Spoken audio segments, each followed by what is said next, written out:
This video investigates why voiced and voiceless sounds in Japanese are hard to differentiate for native speakers of Chinese and Korean. Listen to the following words. ありがとう、ありがと Do you hear a voiced う、ど or a voiceless? と、 You'll hear four more words with either ど or. と、 See if you can hear them correctly.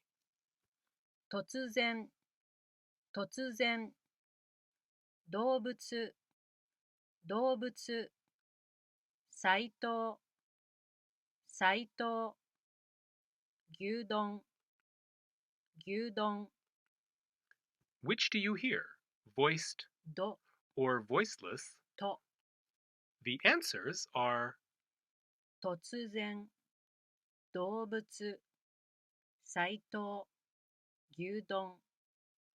Did you hear them correctly? Why is it difficult for Chinese and Korean speakers to correctly differentiate Japanese voiced and voiceless sounds? This is because the voicing distinction doesn't exist in Chinese and Korean. Instead, they use aspiration to differentiate sounds. Aspiration is when you forcefully exhale your breath during your speech.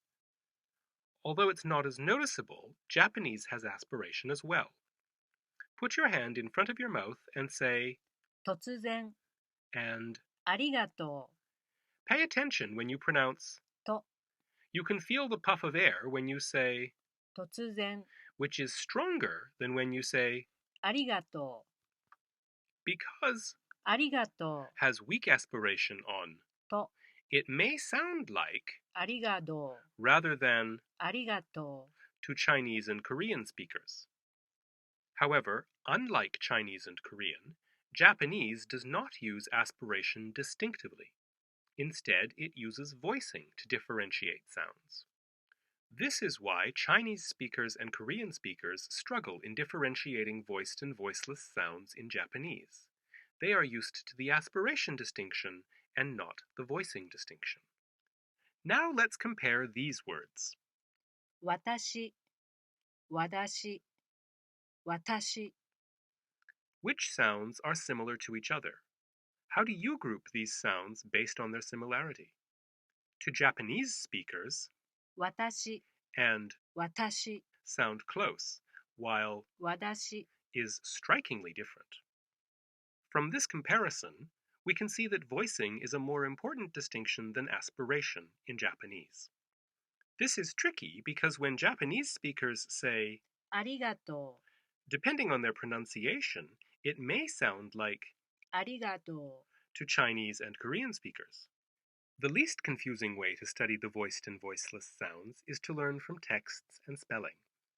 If you learn from what Japanese people are saying, you might get confused about the pronunciations. When you are pronouncing voiced and voiceless sounds distinctly, try to exhale hard with the voiceless sound.